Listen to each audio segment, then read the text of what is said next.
नमस्कार, न्यूज 24 देख रहे हैं आप। मैं हूं आपके साथ डॉक्टर मीना शर्मा। देश में एक और अखिलेश यादव के नए रूप में अखिलेश यादव रोजगार के मुद्दे पर, पेपर लीक के मुद्दे पर जो बयान देकर सुर्खियों में आए हैं, वो बयान है कि पेपर लीक इसलिए होते हैं ताकि रोजगार नहीं देना पड़े, परीक्षाएं नहीं हो, भर्तियां नहीं हो। एक राज्य की, और वो भी उत्तर प्रदेश जैसे देश के सबसे बड़े राज्य के युवा मुख्यमंत्री रहे अखिलेश यादव, विपक्ष में रहते हुए सत्ता पक्ष पर ये आरोप लगा रहे हैं। लेकिन सवालों के घेरे में उत्तर काल में अखिलेश यादव भी बच नहीं पाएंगे, क्योंकि उनके समय में भी, उनके शासन में भी पेपर लीक खूब हुए हैं।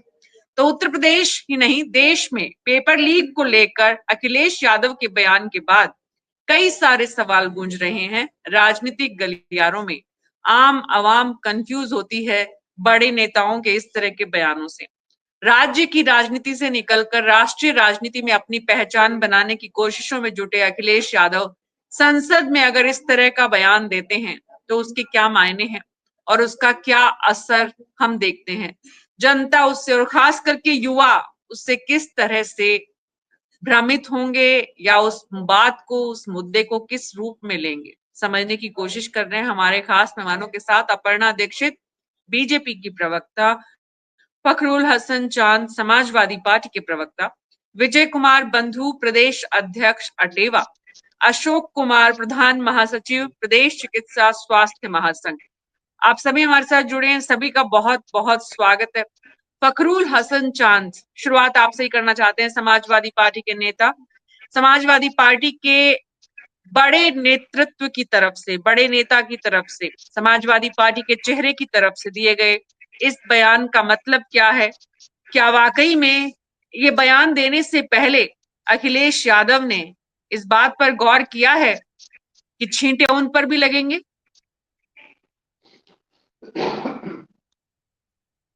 फखरुल हसन जी जुड़े हैं हमारे साथ, उसके साथ ही अशोक कुमार जी मुझे नजर आ रहे हैं, और अपर्णा दीक्षित, बीजेपी की प्रवक्ता।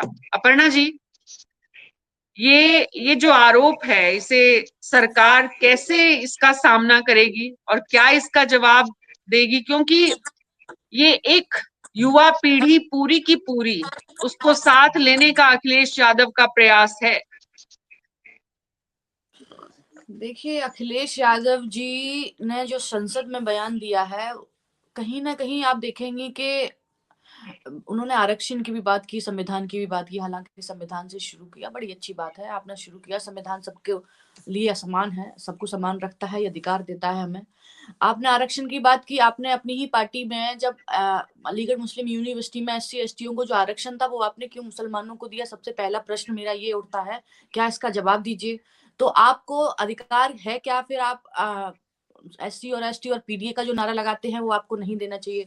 और मीना जी, सबसे पहले आपको ये समझना होगा, इस देश में जब से आपने 1997 में आईआईटी के पेपर लीक हुए थे, कैट का 2003 में पेपर लीक हुआ था, यूपीएससी 2015 में लीक हुआ, अरविंद यादव का जो आयोग था, उसमें किस तरीके से उनकी नियुक्तियां की गई थी। खुद समाजवादी पार्टी पर ये प्रश्न चिन्ह कब से उठते आ रहे हैं। आपने एसआई आरओ एआरओ 2015 16 17 एसआई का पेपर 2016 17 में लीक हुआ। तो आप समझ रहे हो क्या है ये कुल मिला के अपनी सरकार में जो हुआ था, उसको छुपाते हुए दूसरी सरकार पर विपक्ष के नेता होने के नाते अगर आप प्रश्न चिन्ह उठाते, तो आपको पहले अपने गिरेबान में झाँक कर देना चाहिए। इसलिए मैंने ये थोड़े से तथ्य निकाले थे। दूसरा ये है आज का रिवा आपको बता दूँ मीना जी, आपने एनटीए का आपने सुना था एक बार, जब माननीय नरेंद्र मोदी जी द्वारा, प्रधानमंत्री जी द्वारा एनटीए की योजना लाई गई थी, नेशनल टेस्टिंग एजेंसी। इसके माध्यम से लोगों को कहीं न कहीं ज़्यादा से ज़्यादा जोड़ने का, जो युवा हैं आज के दौर के, उनको जोड़ने का। और बहुत बड़े स्तर से जो परीक्षाएँ लीक हुई थी, उस पर बताया गया था कि इनको हम कैसे डिजिटलाइज़ेशन में कर सकते हैं। तो ये डिजिटलाइज़ेशन की तरफ बढ़ने की एक प्रक्रिया थी, उस पर सरकार निरंतर काम कर रही है। और रोज़गार की आपको बात कहीं, उन नौकरियाँ नहीं दी क्या सरकार ने? लगभग सरकारी नौकरियाँ भी दी हैं सरकार ने, और लोगों को रोज़गार और छोटे-छोटे उद्योग लगाने के लिए आपको लोन दिए जाते हैं। अभी प्रधानमंत्री ने बजट के दौरान ही कितनी सारी इंटर्नशिप का प्रॉमिस किया और बाकायदा पेड इंटर्नशिप का प्रॉमिस किया है माननीय प्रधानमंत्री नरेंद्र मोदी जी द्वारा। उस पर काम चल रहा है। कई ऐसी बड़ी बड़ी जो संस्थाएं हैं उनमें अपना रजिस्ट्रेशन करके युवा अपनी इंटर्नशिप कर सकते हैं, अपना भविष्य आगे बड़े बड़ी संस्थानों के साथ काम करके सीख सकते हैं और छोटे छोटे उद्योग लगाने का मौका मिला है। महिलाओं को सशक्तिकरण के लिए मैं बता दूं, महिलाओं को क्या गांव में आप देखेंगी मैम, आज के दौर में जो स्वयं सहायता समूह चल रहे हैं उससे महिलाएं कितनी सशक्त हुई हैं। उनको ड्रोन दिए गए हैं ताकि किसान रेंट पर उनसे ड्रोन ले सके तो उनकी एक कमाई का जरिया बने। ये कुछ जो योजनाएं हैं उसमें आप देखेंगे कि ये भारत के भविष्य को बदलने की तरफ अग्रसर हैं। पहले जब जनधन खाते खुले थे तब लोगों ने कहा था क्यों खोले जा रहे हैं, बेकार में खोले जा रहे हैं। आज देखो डायरेक्ट किसानों के पास हम पैसा भेज सकते हैं, कितनी आसानी हो गई है। तो जो योजनाएं हैं अभी जो चल रही हैं उससे काफी रोजगार भी मिल रहे हैं, छोटे उद्योग भी लोग खोल पा रहे हैं। इसमें आप देखेंगे महिलाओं की भूमिका भी छोटे उद्योग में या फिर लघु जी उद्योग में जी काफी नजर आती है। अपर्णा जी, सवाल ये है कि अखिलेश यादव ने जो कुछ कहा है उसमें कितनी सच्चाई, युवा उसको किस रूप में लेगा, युवा चेहरे के रूप में अखिलेश यादव की जो पहचान है वो युवाओं में कितनी बढ़ पाएगी, कितनी पैठ बना पाएंगे। कल चर्चा हुई थी कि वो अपनी पत्नी को जो है वो चेहरा बना रहे हैं समाजवादी पार्टी का, मुखपत्र के रूप में उनकी प्रशंसा जिस रूप में सामने आई, आज वो युवाओं को। तो अखिलेश यादव सीधे सीधे तैयारी करके हर वर्ग को साधने का प्रयास कर रहे हैं। समाजवादी पार्टी के प्रवक्ता हमारे साथ जुड़ गए हैं। और हसन साहब, सवाल ये है कि जैसा कि अपर्णा जी ने कहा कि रिकॉर्ड तो निकलेगा, तस्वीर तो सारी सामने आपसे पूछी जाएगी कि आपके समय में, आपके शासन में क्या हुआ था। हाँ, तो अब मैं वो सवाल जो विधानसभा में आदरणीय अखिलेश यादव जी ने पूछा था मुख्यमंत्री जी से, उस सवाल का जवाब अभी तक क्यों नहीं दिया है? 56 में 46 याद तो हो गई, उस सवाल का जवाब क्यों नहीं देते हैं? अगर हम झूठ बोलते हैं तो उस सवाल का जवाब क्यों नहीं दे देते हैं? मुख्यमंत्री जी से पूछा था, रिकॉर्ड पे होगा, विधानसभा में पूछा गया सवाल था, दे देते जवाब। आज तक तो जवाब नहीं मिला। तो भारतीय जनता पार्टी केवल झूठ पे राजनीति करती है। अब याद तो किसी को कोई भूला थोड़ी है, 2 करोड़ रोजगार का वादा करके आप सत्ता में आ गए। सत्ता में आने के बाद आपका एजेंडा बदल गया, नफरत का एजेंडा। नौकरी मांगो तो डंडा मिलता है, जेल मिलती है। किसान अपना हक मांगे तो उसको जेल मिलती है, मुकदमे मिलते हैं। महिला अपना हक मांगे तो उनकी रजाई और कंबल तक घसीट लिया जाता है। यही तो भारतीय जनता पार्टी का एजेंडा है। तो भारतीय जनता पार्टी के एजेंडे में कहीं कोई नौकरी नहीं है। नौकरी के नाम पे नौजवानों को ठगने का काम भारतीय जनता पार्टी की सरकार में हुआ है। और जो आरक्षण खाया गया, जिस तरह से 69,000 शिक्षक भर्ती देखिए, हुए, मुश्किल क्या और है हसन चांद जी, मुश्किल क्या है फखरुल हसन चांद कि बीजेपी के प्रवक्ता को आपकी जानकारी ज्यादा है, आपको बीजेपी की जानकारी ज्यादा है। सवाल तो मेरा नहीं, ये था कि अखिलेश यादव हमारी जब राज्य जानकारी के तो मुख्यमंत्री थे तब भी पेपर लीक हुए थे, तब क्या मंशा थी। लेकिन पहले आपको सुनाते हैं कि दरअसल इस पूरे मुद्दे पर जिस पर हम चर्चा कर रहे हैं, जो चर्चा का केंद्र बिंदु है, वो बयान जिसको लेकर इस वक्त देश में अखिलेश यादव युवाओं में अपनी पैठ बढ़ाने का प्रयास कर रहे हैं। युवा उनके उसमें आएंगे कि नहीं, उनकी बात सुनेंगे कि नहीं, ये एक अलग मुद्दा है। लेकिन सुनते हैं अखिलेश यादव का कहना क्या है। तो कि हम नौकरियां दे देंगे। आज नौकरियां कहां हैं, रोजगार कहां हैं? और अध्यक्ष महोदय, अगर वादा किया जाए नौकरी और रोजगार का, इन्वेस्टमेंट का, और सपने बड़े दिखाए जाएं, ये बात मैं इसलिए कह रहा हूं कि माननीय मंत्री जी भी उसी प्रदेश से आते हैं, प्रधानमंत्री जी भी उसी प्रदेश से आते हैं। आज कई मायनों में, कई आंकड़ों में उत्तर प्रदेश पीछे दिखाई दे रहा है।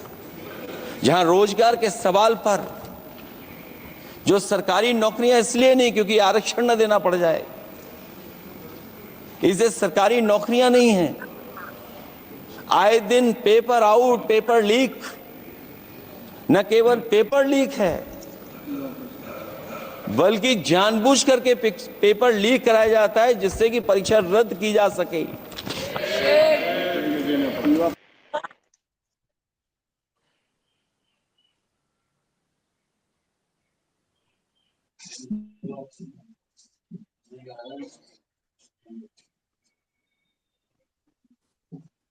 विपक्ष के नेता, बड़े नेता, उत्तर प्रदेश की सियासत का वो चेहरा जो राज्य में मुख्यमंत्री बनने की तैयारी कर रहा है, और देश की संसद का वो चेहरा जो राहुल गांधी के सबसे करीबी या समानांतर लोगों में अपनी पैठ बनाने का प्रयास कर रहा है।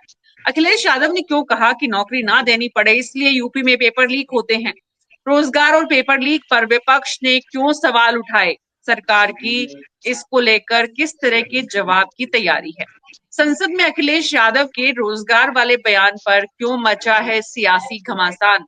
इन सवालों के जवाब हम उत्तर काल में ढूंढ रहे हैं। दरअसल कोई भी नेता इस तरह की बात करता है, अशोक जी, उसका कोई बैकग्राउंड, उसका कोई मजबूत बुनियाद होती है। अगर एक राज्य का पूर्व मुख्यमंत्री इस तरह की बात कर रहा है तो उन्हें इसके लिए तैयारी पहले से ये भी करनी होगी कि इसके इम्प्लीकेशंस क्या होंगे, रिएक्शंस क्या होंगे इस तरह के बयान के। अशोक कुमार जी। बिल्कुल मैडम, बहुत बहुत धन्यवाद। ये आप बिल्कुल सही कह रहे हैं, लेकिन ये माननीय लोग हैं, इन लोगों के पक्ष में ये क्या बोल रहे हैं क्या नहीं बोल रहे हैं हम ज्यादा बेहतर नहीं बता पाएंगे, लेकिन हम सच्चाई से आपको रूबरू करा दें कि अभी उत्तर प्रदेश में हम नर्सिंग कैडर से आते हैं। 12,485 चिकित्सा स्वास्थ्य विभाग में नर्सेस के पद हैं और यहाँ पे 6,025 पद भरे हुए हैं और 6,460 पद खाली हैं। इन पदों पे भर्ती इतने बड़े महाकाल के बाद भी नहीं हुई। यही हाल डॉक्टरों का है, पद खाली हैं। यहाँ पे सबसे बड़ी विडंबना यह है, एक तरफ तो कहा जाता है कि हम आपके सारे पद भर देंगे, तो हमारे सामने तो इन्हीं गवर्नमेंट का ही डाटा है जो हम अपने अभी मोबाइल में निकाल के आपको बता रहे हैं। ये पूरा रखा हुआ है मेरे पास। इसमें 6,460 पद, आप समझो 24 आवर 365 दिन हम लोग काम करते हैं मरीजों के साथ मिलके। और इस कैडर में एक और विडंबना है मैडम कि सरकार चाहे जिसकी हो, इसमें प्राइवेटाइजेशन लाके घुसेड़ दे रहे हैं। प्राइवेटाइजेशन में ये हो रहा है कि जिसको जहां मौका मिल रहा है वो गड़बड़ कर रहा है, चाहे वो दवा चोरी हो, चाहे वो ड्यूटी से चोरी हो, चाहे समय से ड्यूटी पे ना आना हो। ये सारे काम आज सरकार को हर जगह डिजिटल अटेंडेंस क्यों लगानी पड़ रही है? उसका कारण है कि ये लोग ज्यादा संख्या में प्राइवेटाइजेशन में भर रहे हैं और 100 लोगों की भर्ती करते, 75 लोग काम करते, 25 लोग गायब रहते हैं। तो ये तो सरकार को जो अधिकारी हैं बड़े बड़े पदों पे बैठे हैं, ये लोग गुमराह करते हैं। ये लोग चाहते नहीं है कि काम हो, ये किस तरह से नुकसान करते हैं। मंत्री जी लोग तो 5 साल के लिए आते हैं, अपना काम करते हैं, चले जाते हैं माननीय लोग, लेकिन हमारे अधिकारी तो हैं ये सिस्टम को पूरा खोखला करते जा रहे हैं। तो इसमें सरकारी नौकरियां नहीं मिल रही, ये तो सच बोला है जो माननीय मुख्यमंत्री जी ने आज पार्लियामेंट में बोला है कि नौकरियां नहीं है। और एक तरफ हमारे प्रधानमंत्री जी पूरे देश में जो बताते हैं कि हर साल 2 करोड़ नौकरी आएगी, उसको सभी लोग जान रहे हो कि कहीं नहीं नौकरी मिली है। हम तो आपको एकदम सबसे महत्वपूर्ण कैडर जो बता रहे हैं, आम जन से जुड़ा हुआ कैडर, जिसमें एक निरीह गरीब अमीर सबकी इलाज होता है अस्पताल में, वहां पे 50% सीट परमानेंट नर्सेस की खाली है जो राउंड द क्लॉक 3x7 काम करती हैं। तो ये तो विडंबना है कि इतने महत्वपूर्ण पद की जब हम आपको बात बता रहे हैं तो बाकी टीचर्स का और उनका टीचर का तो आपको अब सुनी होंगे 27,000 स्कूल ही बंद हो जा रहे हैं, उसमें बच्चे नहीं आ रहे हैं, ठंडक है या क्या कारण है? तो ये तो सरकारी संस्थान क्यों बंद हो रहे हैं, ये सबसे विपद की बात है मैडम जी। विजय कुमार जी, मैं आपके पास आती हूँ। अशोक कुमार जी ने जिस बात को कहा है उसी को आगे बढ़ाते हुए, दरअसल इस देश में और उत्तर प्रदेश में हर जगह युवा एक बहुत बड़ा वोट बैंक है, तो उसे सिर्फ वोट बैंक के रूप में साधने का प्रयास हो रहा है या फिर युवाओं के हितों को लेकर वाकई में इतने चिंतित है अखिलेश यादव कि आज उनको इस तरह का बयान देना पड़ रहा है? जी धन्यवाद आपका। विपक्ष के नेताओं का काम क्या होता है? जो जनता के सवाल हैं उसको उठाएं, और उन्होंने विपक्ष के नाते उन्होंने उठाया और उठाना चाहिए। क्या रोज मंदिर मस्जिद हिंदू मुसलमान की चर्चा होनी चाहिए? मैं तो आपको धन्यवाद देता हूं, आपके चैनल धन्यवाद देता हूं कि रोजगार जैसे विषय पर डिबेट हो रही है। ये तो इस देश के लिए बहुत जरूरी चीज है।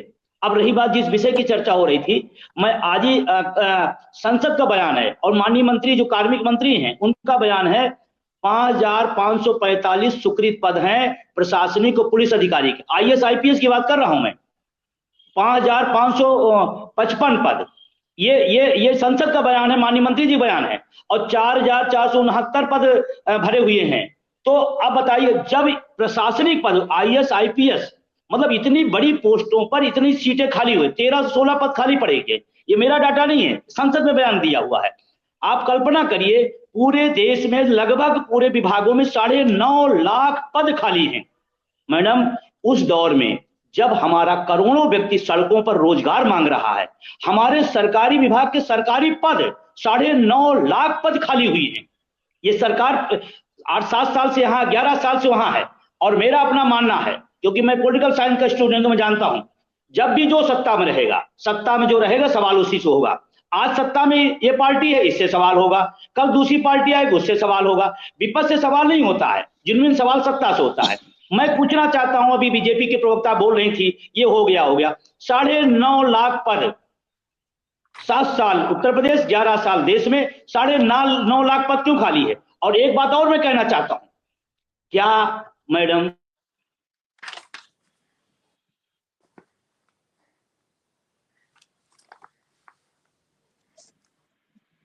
विजय जी बोले, आप बोले, आपकी बात सुन रहे हैं नेटवर्क की परेशानी से। अपर्णा दीक्षित जी, अपर्णा दीक्षित जी, चाहे अखिलेश यादव के बयान की आज देश भर में इस बात को लेकर, क्योंकि ये एक गंभीर बयान है, उनका ये कहना पेपर लीक के मुद्दे पर वो सवाल उठा सकते हैं, सरकार को कटघरे में खड़ा कर सकते हैं, भर्तियों के लिए सरकार को अलर्ट कर सकते हैं कि आप जल्दी भर्ती करिए, युवाओं को वो मोबिलाइज कर सकते हैं कि देखिए सरकार भर्ती नहीं कर रही है। लेकिन अगर वो ये कहते हैं कि पेपर लीक जानबूझ कर किए जाते हैं ताकि भर्ती नहीं करनी पड़े, ताकि रोजगार नहीं देना पड़े, ये बहुत गंभीर आरोप है अपर्णा जी। देखिए, आरोप बिल्कुल पूर्ण रूप से निराधार है। इस तरीके के आरोप लगाने से पहले अखिलेश यादव को सदन में सोचना चाहिए था कि आपकी अपनी क्या आप भी ऐसा ही कर रहे थे क्या? फिर आपके जब हो रहे थे आरोप के हम भी लगा सकते, लेकिन ये निराधार आरोप लगाने की जरूरत नहीं है। ये शिक्षा का जो दीमक है ये मैडम बड़ा पुराना है, अधिकारियों में व्याप्त था, अधिकारियों से सिस्टम में चला गया है, तो ये निकलते निकलते समय लगा। और आप देखेंगे जब ये पुलिस परीक्षा का हुआ उस पर तो फिर हद ही हो गई। उसके बाद माननीय सभी बहुत ज्यादा सक्रिय हुए, उन्होंने खुद इन्वॉल्व होकर इस परीक्षा पुलिस सिपाही परीक्षा को पूरा कराया था और बाकायदा पूरी भी हुई, बहुत स्ट्रिक्टनेस से हुई। ये जो सिस्टम है ना मैडम, ये बहुत दीमक से भरा हुआ था और उसको निकलते निकलते वक्त लगा। कानून बने हैं, उस पर काम चल रहा है, और क्या अच्छा भविष्य हो सकता है। सरकार और भारतीय जनता पार्टी उनके लिए प्रतिबद्ध है। लेकिन मैम आपको एक बात बता दूं, इस देश में करोड़ों लोग हैं, करोड़ों युवा घूम रहे हैं, करोड़ों नौकरी देना संभव नहीं, इसीलिए भारतीय जनता पार्टी ने startup India, digital India, stand up India पर काम किया है, उस पर युवाओं को लोन देने का काम किया है। नौकरी न देनी पड़े इसलिए नौकरी देने वाले लोगों को बनाने का काम कर रहे हैं कि आप अपना उद्योग शुरू कीजिए और आप काम कीजिए। प्राइवेट पब्लिक पार्टनरशिप मॉडल हम लोग लाना चाहते हैं। मैडम एक बात मेरी, आप अपूर्वा दीक्षित जी, मेरी बात एक बात मेरी सुन लीजिए। आप बाद में बोलिएगा, मैं सुनूंगी आपको। दूसरा ये है कि इस तरीके से काम चल रहा है। ये बात सच है कि कभी कभी हम सारे लोगों को नौकरियां नहीं दे, सरकार भी एक्सेप्ट करती है और इस बात पर काम करते हैं, इसीलिए उद्योग दिए जाते हैं, इसीलिए लोगों को युवा अपने या फिर माताएं बहनें या फिर बेटियां हमारी हैं जो वो आगे बढ़ सके, या फिर कोई भी जो बेरोजगार है उसको काम दिया जा सके, लोन देने की भी व्यवस्था की गई है। तो ये कर क्यों रही है सरकार? इसीलिए कर रही है। रही बात कि हाँ कि सरकारी नौकरी पर आप अब पूछिए, क्या पूछ रहे थे विजय बंधु जी? मैं ये पूछ रहा था, आपने कहा कि सबको नौकरी नहीं दी जा सकती, मैं सहमत हूं, आपकी बात से मैं सहमत हूं। एक बात से लेकिन असहमत हूं, जो सरकारी पद सृजित हैं वो खाली क्यों पड़े हैं? कम से कम उतने तो भर लिए जाएं। ठीक है, आपने नई नौकरियां नहीं दी, लेकिन आपके जो पद खाली पड़े हैं, स्वीकृत पद हैं, सृजित पद हैं, खाली हैं, उनको क्यों नहीं भरा जा रहा है? ये सवाल मेरा है। और दूसरा सवाल एक और है कि जब सरकारी पद, अभी बिजली का निजीकरण किया जा रहा है, बहुत सारे लोग इंजीनियर, बिजली विभाग के तमाम सारे लोग उसमें बाहर हो जाएंगे। क्यों आप जुटे हुए हैं आउटसोर्सिंग विधा में? जब ये आपके पास शानदार व्यवस्था है, जब आप बेहतरीन व्यवस्था है, तो आप आउटसोर्सिंग संविदा क्यों कर रहे हैं? संविदा आउटसोर्सिंग शोषण है और आपके घर का कोई बच्चा होगा, मैडम बुरा नहीं मानिएगा, उसे पूछिएगा आउटसोर्सिंग संविदा इस नौजवानों के लिए अभिशाप है, और वो खुद बताएगा आपको सच्चाई क्या है। मेरा सवाल ये है कि पद खाली है, क्यों नहीं बना? विजय जी, ये सवाल अगर विपक्ष उठाता है कि कितने लोगों को रोजगार मिला, इसकी ऑडिट होनी चाहिए। कितने लोगों को रोजगार मिलेगा, इसके लिए सरकार क्या प्रयास कर रही है, दिखाएं। पेपर लीक जो भी हुए, उनके पूरी फहरिस्त सरकार सामने रखे, क्या जांच हुई, इन्वेस्टिगेशन, कौन लोग जिम्मेदार थे, उनको क्या सजा मिली, यहां तक बात समझ में आती है। लेकिन फखरुल हसन जी, ये सब बात करने की बजाय सीधे सीधे ये कह देना कि सरकार इसलिए पेपर लीक कराती है कि भर्तियां नहीं करनी पड़े, इन दोनों बातों में बहुत बड़ा फर्क है। एक जिम्मेदार और जवाबदेह नेतृत्व से क्या ये अपेक्षित है इस तरह का बयान? और क्या जब वो इस तरह का बयान दे रहे हैं तो इसका उन्होंने पूरा बैकग्राउंड ये भी चेक किया कि उनके समय में जितने पेपर लीक हुए थे उनको लेकर विपक्ष यानी कि सत्तारूढ़ दल जब वापस आएगा तो उनके पास क्या जवाब होगा? युवा उनसे पहले से ही उनके शासन के दौरान जितने पेपर लीक हुए पूरे देश में छीछालेदर हुई थी। मीरा जी, उम्मीद करता हूं कि आपके सवाल पूरे हो गए होंगे, और जब क्योंकि मैं विपक्ष में हूं, उम्मीद करता हूं कि आप मुझे समय देंगी बोलने का, जितना समय आप दूसरे लोगों को दे रही हैं, उम्मीद करता हूं। देखिए, भारतीय जनता पार्टी की हमारी प्रवक्ता बहन ने कहा कि हम रोजगार सबको नहीं दे सकते। ठीक है, सच बात है आपकी। तो आपने क्यों वादा किया था 2 करोड़ रोजगार देने का? क्यों नौजवानों से धोखा दिया करने का काम किया था? आप जवाब दे पाएंगे इसका? हर साल 2 करोड़ नौजवानों को हम रोजगार देंगे, नौकरी देंगे। कितनों को रोजगार दिया आपने? 2014 से आज 2024 खत्म होने को है, 10 साल से ज्यादा की आपकी केंद्र की सरकार, 7 साल से ज्यादा की उत्तर प्रदेश की सरकार, लगभग 8 साल की सरकार। क्या मिला नौजवानों को? आप जब कहते हैं कि हमारे नेता ने कहा कि पेपर लीक होते हैं और पेपर लीक करवाए जाते हैं, तो इसलिए कहा कि जिन एजेंसियों को पहले से ब्लैक लिस्टेड किया गया था, जो गुजरात की भी कंपनी थी, उनसे पेपर क्यों आपने करवाया? क्यों आपने उनको जिम्मेदारी दी? इसलिए ये सवाल उठते हैं, और उन सवालों से सत्ता बच नहीं सकती। उन सवालों का जवाब आपको देना पड़ेगा। आप कह दीजिए कि वो विदेश भाग गए, तो विदेश तो बहुत से लोग गुजरात के भाग गए, वो भी भाग गया। तो अगर आप चाहते हैं कि हम सवाल ना उठाएं, सत्ता से सवाल ना पूछे, तो हमारी लोकतांत्रिक जिम्मेदारी है, हम उस सवाल को जरूर उठाएंगे। अगर उत्तर प्रदेश में विधान परिषद में भर्ती होगी, मनमाने तरीके से अपनों को भर लिया जाएगा, तो हम सवाल पूछेंगे कि उत्तर प्रदेश के नौजवानों का हक किसने मारा, किस रास्ते से मारा। देश की सबसे बड़ी अदालत में उस मामले पे भले स्थगन आदेश मिल गया हो, लेकिन हमारी लोकतांत्रिक जिम्मेदारी है कि हम जनता को सच बताएं। अगर हॉस्पिटल्स में या दूसरी जगहों पे जहां पे नौकरियां हैं वहां पे नौकरी ना रख के आप आउटसोर्सिंग से उन पदों को भर रहे हैं, आपको डॉक्टर भी चाहिए तो आप आउटसोर्सिंग से भर ले रहे हैं, तो हम सवाल क्यों ना पूछे आपसे? क्या नौजवान जब वो ओवर एज हो जाएगा तब आप उसको रोजगार देंगे? जिन नौजवानों को रोजगार मिल जाना चाहिए था, उन नौजवानों को रोजगार नहीं मिल रहा है। और आप हमारी सरकार की बात करती हैं, हमारी सरकार में कितने पेपर लीक हुए थे? क्या कोई गुजराती था? क्या कोई भाग गया था?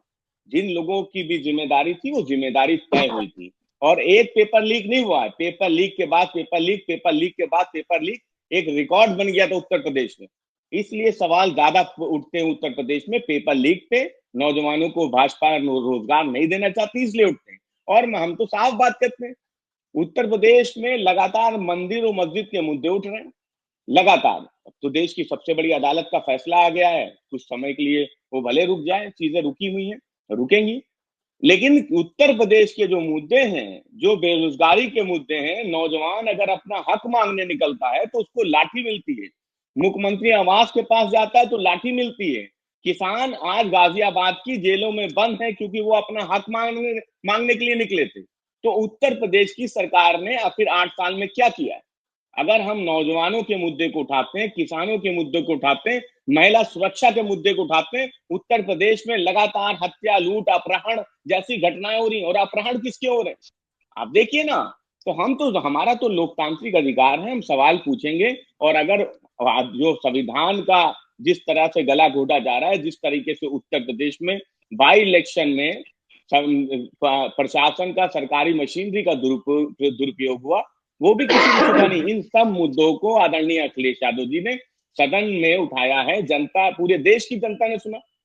तो जो रोजगार की बात हम आदरणीय अखिलेश यादव जी ने कही, हम तो पहले भी वादा कर चुके हैं नौजवानों से कि हम सत्ता में आएंगे तो 10 लाख नौजवानों को रोजगार देंगे, और जो पद खाली पड़े हैं उन पदों को भरने का काम करेंगे, जिन पदों को भारतीय जनता पार्टी नहीं भरना चाहती है। उनकी मंशा क्या है, वो भारतीय जनता पार्टी बताए कि वो क्यों नहीं भरना चाहती।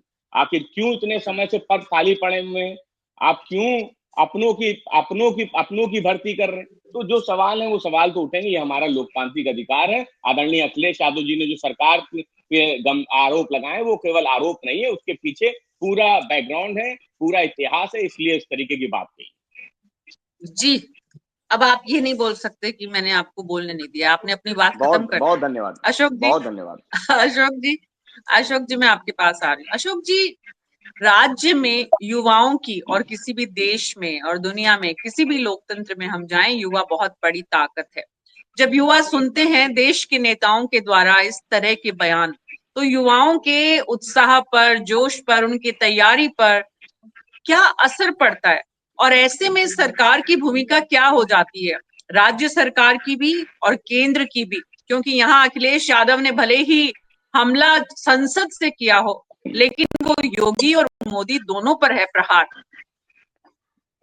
देखिए मैडम, बिल्कुल सही आप कह रहे हैं। जो अखिलेश जी ने आज लोकसभा में बयान दिया है, ये हर एक युवा के लिए उसको प्रेरित करेगा, क्योंकि युवाओं की बात अभी आपने प्रयागराज में देखा होगा, कितनी लाठियां चली, कितने दिन बच्चे बैठे रहे सड़क पे, फिर सरकार को झुकना पड़ा। जो बच्चे डिमांड कर रहे थे एग्जाम को, उसी तरह से करना पड़ा।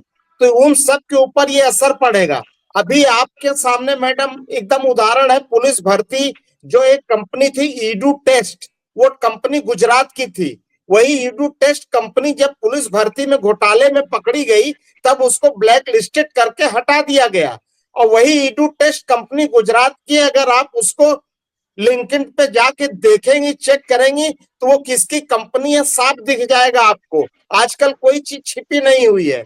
और उसके मालिक ने, ईडू टेस्ट कंपनी ने हमारे उत्तर प्रदेश में इतने एग्जाम कराए हैं, इतने एग्जाम कराए हैं, क्या वो सारे एग्जाम खत्म किए गए? नहीं किए गए, और न किए जाएंगे। जहां पकड़े गए हैं उसको केवल खत्म किया है।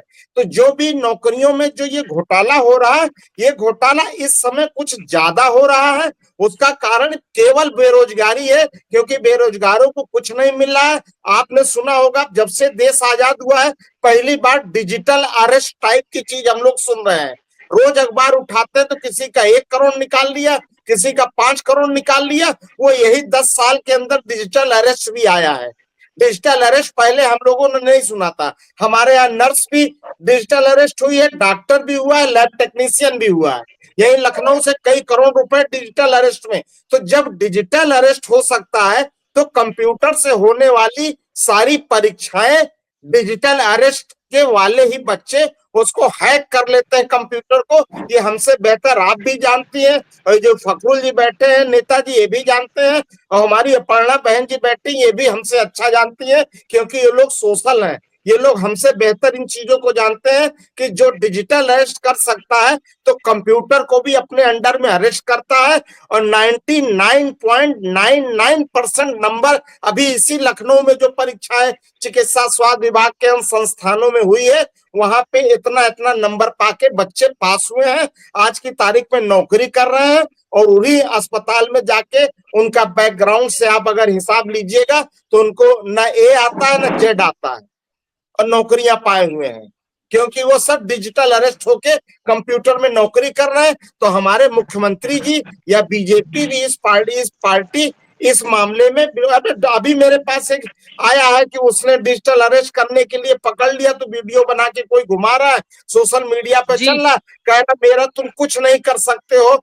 हमारा कोई सरकार कुछ नहीं कर सकती है। सोशल मीडिया की आप बात कर रहे हैं अशोक जी, जिस सोशल मीडिया की आप बात कर रहे हैं, उसी सोशल मीडिया के जरिए अखिलेश यादव का ये बयान पार्टी अपने स्तर पर वायरल करने की पूरी कोशिश करेगी। उनकी युवा ब्रिगेड अपने स्तर पर पहुंचाने के प्रयास करेगी। सवाल ये है कि नेता अपने बयान देते हैं और अपनी आज की राजनीति को आगे बढ़ाते हैं, लेकिन उसका जिस पूरी की पूरी नई पीढ़ी पर असर पड़ता है, उस नई पीढ़ी को लेकर विजय कुमार जी वाकई में अखिलेश यादव इतने चिंतित हैं, या फिर ये वोट बैंक की सियासत है जो आने वाले दिनों में और ज्यादा राज्य सरकार इस पर किस तरह से रिएक्ट करती है, लेकिन ये पूरा वोट बैंक का समीकरण है। मैं कहता हूं कि पर अगर कोई राजनेता या आता है, कहता है और बनाता है, इसमें नहीं।